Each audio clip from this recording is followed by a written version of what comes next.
നിങ്ങൾ സ്റ്റോക്ക് മാർക്കറ്റിലെ തുടക്കക്കാരോ തുടങ്ങാൻ ആഗ്രഹിക്കുന്നവരോ ആണോ? നിങ്ങൾക്ക് ഇൻവെസ്റ്റ്മെൻറ്റ് സ്റ്റാർട്ട് ചെയ്യാൻ പറ്റിയ ഐഡിയ പറഞ്ഞു തരാം. ഫസ്റ്റ് നിങ്ങൾക്ക് വേണ്ടത് ഒരു ഡിമാറ്റ് അക്കൗണ്ടാണ്.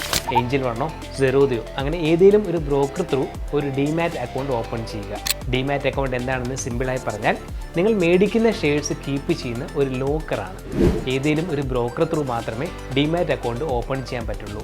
ഡിമാറ്റ് അക്കൗണ്ട് ഓപ്പൺ ചെയ്യാൻ പാൻ, ആധാർ, ബാങ്ക് സ്റ്റേറ്റ്മെൻറ്റ് എന്നിവ മാത്രം മതി.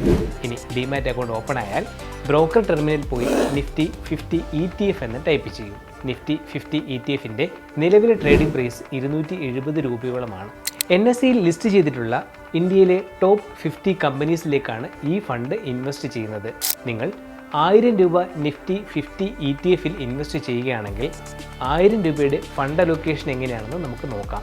100 രൂപ റിലയൻസ് ഇൻഡസ്ട്രീസിലും, 70 രൂപ TCS-ലും, 60 രൂപ HDFC ബാങ്കിലും, 40 രൂപ ICICI ബാങ്കിലും, 30 രൂപ ഇൻഫോസിസിലും, ഇത്തരത്തിൽ ബാക്കിയുള്ള തുക മറ്റ് ടോപ്പ് 50 കമ്പനികളിലും ഇൻവെസ്റ്റ് ചെയ്യും. നിഫ്റ്റിയുടെ ട്രാക്ക് റെക്കോർഡ് നോക്കിയാലോ.